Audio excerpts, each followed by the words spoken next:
PTT 2022 की बात करें हम, जयनारायण व्यास विश्वविद्यालय जोधपुर की अगर बात करें हम, तो उसकी अगर बात करें तो यहाँ पे डेट उन्होंने कुछ ही अभी अधिसूचना का नोटिफिकेशन जारी किया गया है, तो उसके तहत कुछ बातें करेंगे हम। इसी के तहत जो नोटिफिकेशन जारी किया गया है उसकी डेट भी यहाँ पे दी गई है। तो ये 30 सितंबर 2022 को नोटिफिकेशन जारी हुआ है। तो उसके तहत कुछ थोड़ा सा उसमें चेंजेस किए हैं उन्होंने, कोई ज़्यादा चेंजेस नहीं किए हैं, तो उसी की हम बात करेंगे थोड़ा थोड़ा।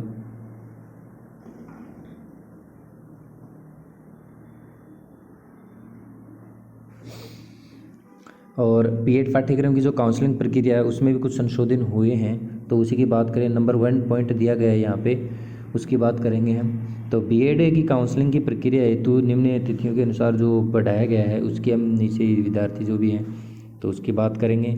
और उसके बाद नंबर 2 पॉइंट पे जो दिया गया है तो उसी की बात करें हम, तो यहाँ पे जो 2 नंबर पॉइंट दिया गया है इसके अंदर प्रवेश प्रक्रिया जो 22/7/2022 के अधिकृत वेबसाइट जो दिया गया है कि किस वेबसाइट पर किया ये अपडेट किया है, तो वो वेबसाइट दिया गया है pttraj2022.com और pttraj2022.org। इस दोनों वेबसाइट ये पीटीटी की साइट है, यहाँ से आप फॉर्म फिलअप कर सकते हो दोनों की दोनों। और उसके बाद जो प्रवेश प्रक्रिया है वो बिना किसी कट ऑफ के परिणाम जारी किया गया जाएगा, जिसके आधार पे हम काउंसलिंग में भाग लेंगे या फिर रजिस्ट्रेशन शुल्क जमा होगा वो इसके अंदर दिया गया है 3 नंबर पे। और 4 नंबर पे सीटों का जो आवंटन है वो किस प्रकार से होगा तो उसकी बात की गई है यहाँ पे। तो ये सभी हम जानकारी यहाँ पे दी गई है। और अभी बीएड का जो पाठ्यक्रम है तो उसकी सूचना हम कैसे करेंगे कैसे नहीं करेंगे, तो उस चीज़ के बारे में हम डिटेल से जानेंगे और किस प्रकार से क्या क्या डेट दी गई। तो ऑनलाइन रजिस्ट्रेशन की जो शुल्क है 5,000 रुपये, काउंसलिंग वाली जो शुल्क है यहाँ पे, तो इसको एक्सटेंड करके 3 अक्टूबर 2022 कर दिया गया है। और महाविद्यालय तो चयन प्रक्रिया का जो विकल्प भरना होगा 5,000 शुल्क के पश्चात जमा होने के पश्चात, ये जो शुल्क है इसको जमा होने के पश्चात करेंगे। तो ये दिया गया है 5 अक्टूबर 2022, इसको बढ़ा करके 5 अक्टूबर कर दिया गया है और ये भी शाम 5 बजे तक किया गया है। तो इसके ये महत्वपूर्ण डेट है, इसको हम याद रखेंगे अच्छे से क्योंकि यही डेट हमारे काम आने वाली है। और प्रथम काउंसलिंग की जो आवंटित की डेट दी गई है वो यहाँ पे 9 अक्टूबर दी गई है। यहाँ पे आप बता दें 9 अक्टूबर प्रथम काउंसलिंग की डेट दी गई है 9 अक्टूबर।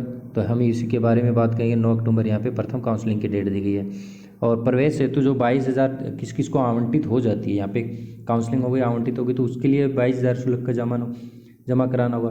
वो 10 अक्टूबर से स्टार्ट होकर के 15 अक्टूबर के बीच यहाँ पे उसकी डेट दी गई है। ये जो डेट्स हैं ये इंपॉर्टेंट इसलिए बता रहे हैं क्योंकि अगर डेट एक्सटेंड नहीं हुई तो यही डेट हमारी फाइनल होने वाली है। प्रथम काउंसलिंग के बाद रिपोर्ट जो स्टूडेंट करेगा वो 17 तक कर सकता है।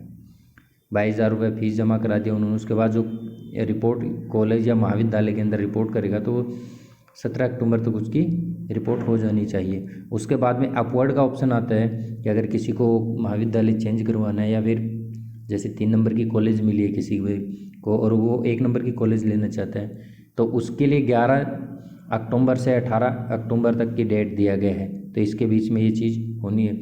उसके अपवर्ड के बाद जो भी सेकंड होगी या फिर आवंटित हो महाविद्यालय आवंटन सूचना होगी द्विवार्षिक तो 22/10 के बाद में हो जाएगा।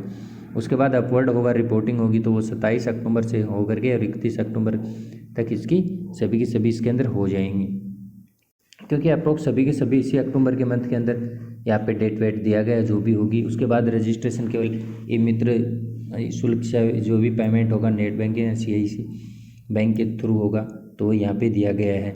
उसके बाद काउंसलिंग जो होगी ऑनलाइन प्रक्रिया तो वो आपको पता है कि जो भी कैंडिडेट दर्शाए कैटेगरी दर्शाए गए पूर्व पीटीटी के जो भी होंगे तो उनके लिए मूल दस्तावेज जो उपलब्ध होंगे वो इसके यहाँ पे डॉक्यूमेंट्स वगैरह सब कॉलेज में महाविद्यालय में देने होंगे। और आईडी जो भी होगी या फिर पीटीटी की वेबसाइट पे जितने भी फॉर्म अप्लाई करते हैं उसके लिए सावधानी बरतनी यहाँ पे दिया गया है। जितने भी होंगे उसके अंदर कॉलेज से अधिक चयन कर लें, क्योंकि अगर कम कॉलेज भरेंगे तो उस चीज़ के लिए यहाँ पे आपको प्रॉब्लम हो जाएगी फिर। तो इसीलिए ये चीज़ जो दिया गया है इसको भी आप ध्यानपूर्वक पढ़ें। तो पीटीटी की डेट एक्सटेंड होगी क्या प्रक्रिया होगी वो हमने आपको सभी बता दिया है यहाँ पे। और इसके बाद जो भी प्रक्रिया होगी, आगे वाले जो भी अगर चेंजमेंट कुछ होते हैं तो हम नया अपडेट लेके आएंगे। और ये जो अभी डेट चेंज हुई है तो आप अभी एक बार आपको फिर से एक मौका मिल रहा है बीएड करने का। और चैनल को सब्सक्राइब कर लें और वीडियो को लाइक करें।